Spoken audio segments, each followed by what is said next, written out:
Louisiana's colleges are getting ready for everyone to be back in the classroom this fall. It's exciting, but decisions are being made on whether to require those COVID vaccines.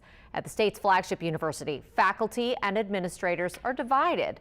And now the Attorney General is getting involved. Mike McDaniel has the story.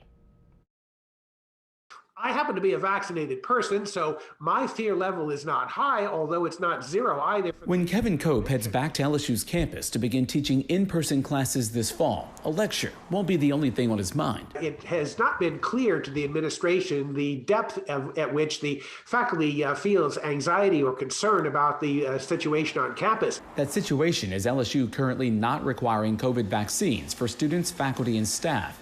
LSU administrators say because the vaccines are only approved through emergency use by the FDA, the university is unable to mandate, but does encourage them.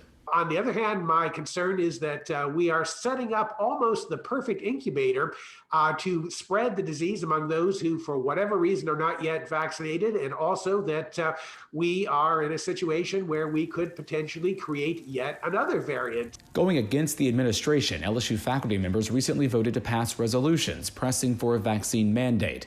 Now a legal debate after Attorney General Jeff Landry sent this letter to university leaders, saying a mandate would violate state and federal laws. I think it's very unfortunate that the Attorney General, who is an educated person, has lined himself up with people who are not adequately informed by science. Other public universities in Louisiana only encourage vaccines as well, while some private universities require them.